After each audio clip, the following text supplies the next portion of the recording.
ขั้นตอนในการขายเหรียญเนาะขายเหรียญเพื่อจะเปลี่ยนจาก USDT มาเป็นเงินกีบเนาะเขาสามารถเฮ็ดได้แนวใดเนาะสามารถติดตามวิดีโอนี้ได้เลยเนาะโอเคซึ่งขั้นตอนทำอิฐเนาะก่อนที่เขาจะทำการขายเหรียญเนี่ยทุกคนเนาะทักมาหาข้อยแล้วก็แชทมาขอ ID ก่อนเนาะโอเค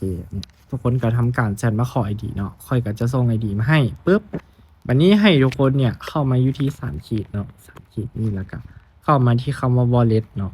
แล้วก็ให้เข้ามาที่ withdraw เนาะกดไปเนาะ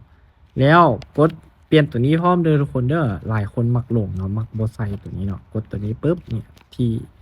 XRID เนาะแล้วก็กดวางเนาะวาง ID ที่เมื่อกี้นี่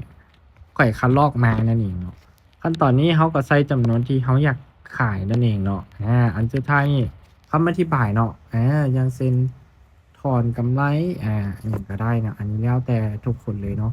แล้วเขาก็ใส่รหัส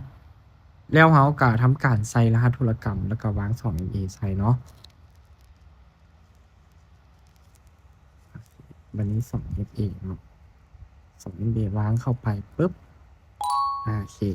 แล้ววันนี้ทุกคนเนี่ยจะแคปยูนี่ก็ได้เนาะหรือว่าจะแคป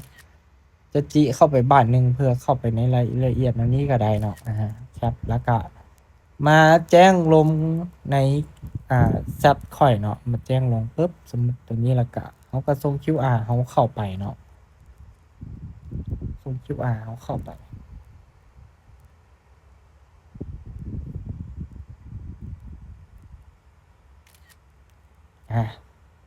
เขาก็ส่ง QR ของเขาเนาะเข้าไป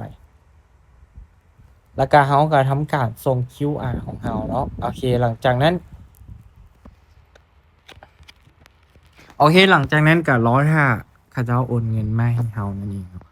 เนี่ยถ้าสมมุติเนาะค่อยโอนเงินให้แล้วเนาะค่อยก็จะส่งบิลประมาณนี้เนาะเนี่ยเขาก็มีแต่รอถ้าเงินเข้าเลยเนาะ